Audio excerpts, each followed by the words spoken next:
Lagi-lagi AHY harus bernasib tragis setelah pada tahun 2019 kemarin AHY yang digadang-gadang akan menjadi wapresnya dari Prabowo Subianto tiba-tiba diganti oleh Sandiaga Uno, dan sekarang yang sudah berjalan sedemikian jauh dan sudah tinggal memetik hasilnya sebentar lagi, AHY akan menjadi cawapresnya dari Anies Baswedan. Ternyata di penghujung ini AHY harus kembali tersingkir dan tersungkur, sobat-sobatku semuanya.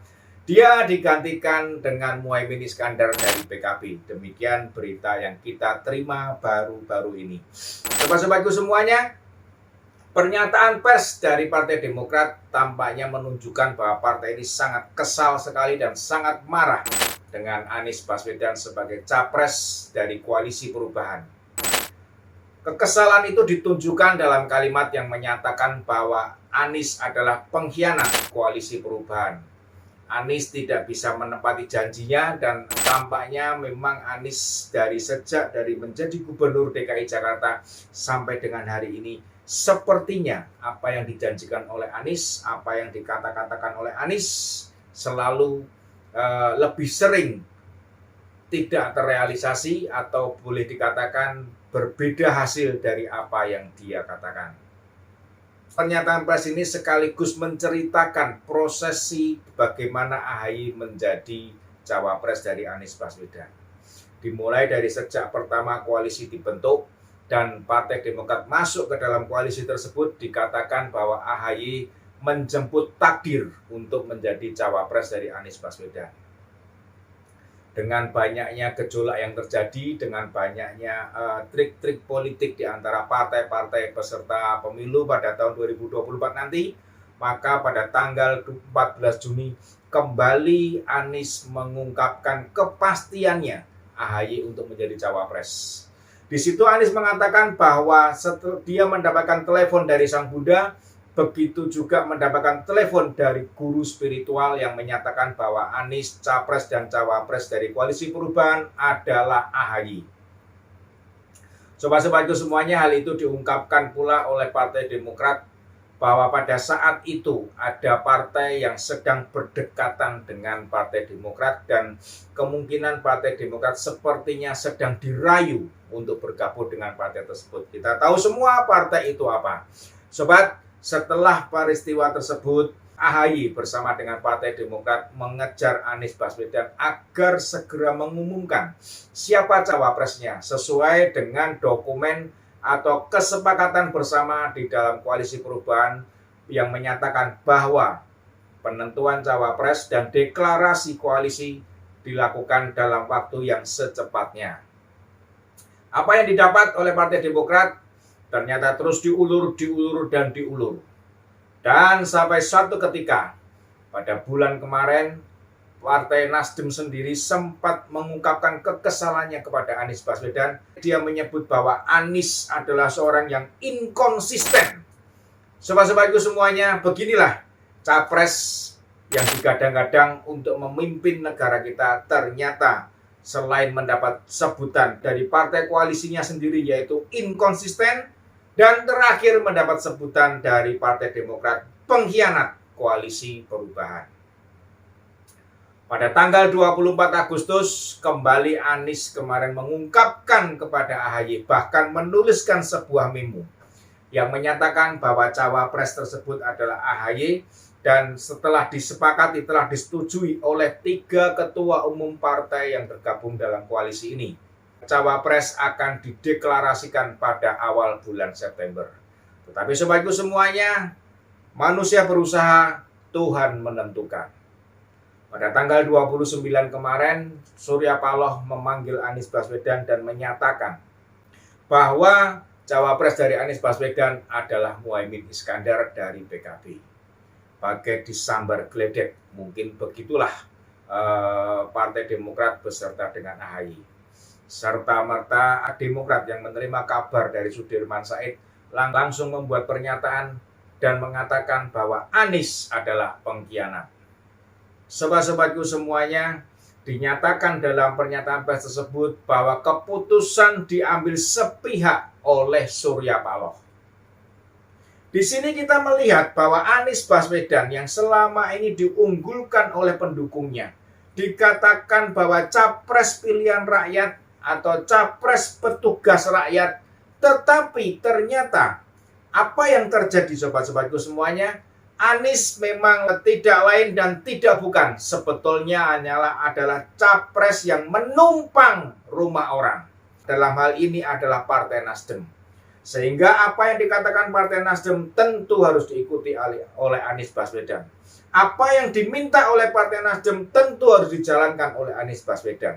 Dalam hal ini sudah jelas di dalam penentuan beberapa kali keputusan yang akan diambil ternyata selalu gagal karena Partai Nasdem tidak menyetujuinya.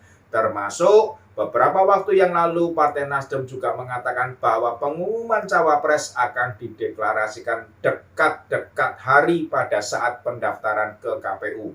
Hal itu sudah ditolak oleh Partai Demokrat karena sepertinya mereka juga mendapatkan sinyal jika ternyata pada saat dideklarasikan dan waktu itu sangat mepet dengan hari pendaftaran di KPU, maka Partai Demokrat tidak akan bisa bergerak dan Partai Demokrat tidak memiliki kekuatan untuk menawar. Tetapi ternyata sobat-sobatku semuanya, kembali lagi pada saat ini Partai Demokrat pun dipaksa untuk menerima bahwa cawapres dari Anies adalah Muhaimin Iskandar. Apakah yang terjadi dengan koalisi ini? Sudah jelas dan pasti koalisi ini akan bubar. Dengan ditandainya pada malam hari ini beberapa kader Demokrat turun ke jalan dan melepaskan atau mencopoti atau membredel baliho-baliho yang bergambarkan Anies dengan AHY. Jika pada bulan Februari yang lalu AHY dikatakan menjemput takdir dengan menjadi cawapres dari Anies Baswedan, maka pada akhir bulan Agustus ini AHY sepertinya dijemput takdir untuk tidak jadi wapres dari Anies Baswedan. Surya Paloh memang seorang yang mungkin bertindak sangat kontroversial di dalam perpolitikan di akhir-akhir periode Joko Widodo ini. Di mana pada tahun 2022 Surya Paloh mengambil keputusan untuk mendukung Anies Baswedan sebagai capres dari Partai Nasdem. Hal itu tentu mengejutkan partai-partai yang lain, terutama partai yang tergabung dalam koalisi mendukung pemerintahan Joko Widodo. Akhirnya Surya Paloh pun harus menerima takdir bahwa dia harus terlempar dari koalisi tersebut. Dan kembali saat ini Surya Paloh kembali membuat sebuah salto politik yang begitu mengejutkan, terutama untuk koalisi perubahan. Secara tiba-tiba dia mengambil keputusan sepihak, demikian kata Partai Demokrat, bahwa cawapres dari Anies adalah Muhaimin Iskandar. Lantas apa yang akan dikerjakan oleh Surya Paloh? Ternyata Surya Paloh pada awal September, di mana Rapimnas Partai Demokrat mungkin akan digelar, Surya Paloh akan berangkat atau pergi meninggalkan tanah air ini untuk menuju ke London. Nah, sobat-sobatku semuanya, ibarat orang sudah melempar api kemudian tidak memadamkan api, tetapi dia meninggalkan api tersebut agar berkobar lebih besar. Apakah itu memang dikehendaki oleh Surya Paloh agar Partai Demokrat terhempas dari koalisi perubahan? Kita semua tidak tahu. Anies Baswedan yang dikabarkan harusnya memberitakan keputusan yang dia ambil bersama Surya Paloh tersebut kepada Partai Demokrat, justru Partai Demokrat menerima kabar dari Sudirman Said. Sobat-sobatku semuanya, inilah yang bisa kita lihat dari seorang capres yang bernama Anies Rashid Baswedan. Sejak dari pemilihan Gubernur DKI Jakarta, selama memerintah DKI Jakarta, banyak kata-kata yang dia ucapkan, banyak kata-kata yang dia lontarkan. Ternyata banyak pula yang tidak dia kerjakan, yang tidak dia lakukan. Dan sobat-sobatku, di dalam sebuah gejolak, di dalam sebuah peristiwa, pernah pula pada saat dia menjabat Gubernur DKI, semuanya diserahkan kepada staf yang ada di bawahnya. Demikian pula di saat-saat yang sangat penting ini menurut Partai Demokrat mungkin membutuhkan kejelasan dari Anies Baswedan. Anies bukannya memberitakan tersebut langsung kepada Partai Demokrat, tetapi menyerahkan kepada Sudirman Said yang menunjukkan Anies tidak memiliki nyali. Anies adalah seorang capres yang tidak berani mengambil resiko atas segala perbuatan yang dia lakukan. Dengan bergabungnya PKB ke dalam ke dalam koalisi perubahan, maka tentu itu juga akan merubah komposisi yang ada di koalisi Kebangkitan Indonesia Raya, di mana di situ Muhaimin Iskandar sebetulnya menghendaki menjadi cawapres sejak awal, tetapi ternyata dengan bergabungnya Golkar dan PAN ke dalam koalisi tersebut, maka tampaknya memang Muhaimin harus menerima nasib. Mungkin dia tidak akan dicawapreskan di koalisi tersebut. Apakah karena ini Muhaimin bergabung dengan koalisi perubahan? Kita semua tidak tahu dan kita tidak mengerti apa yang ada di dalam pikiran Muhaimin Iskandar. Terlebih lagi, kita juga belum mengerti apakah PKB bisa menerima keputusan dari Muhaimin Iskandar, ataukah memang sudah diputuskan oleh PKB Muhaimin Iskandar menjadi cawapresnya Anies Baswedan.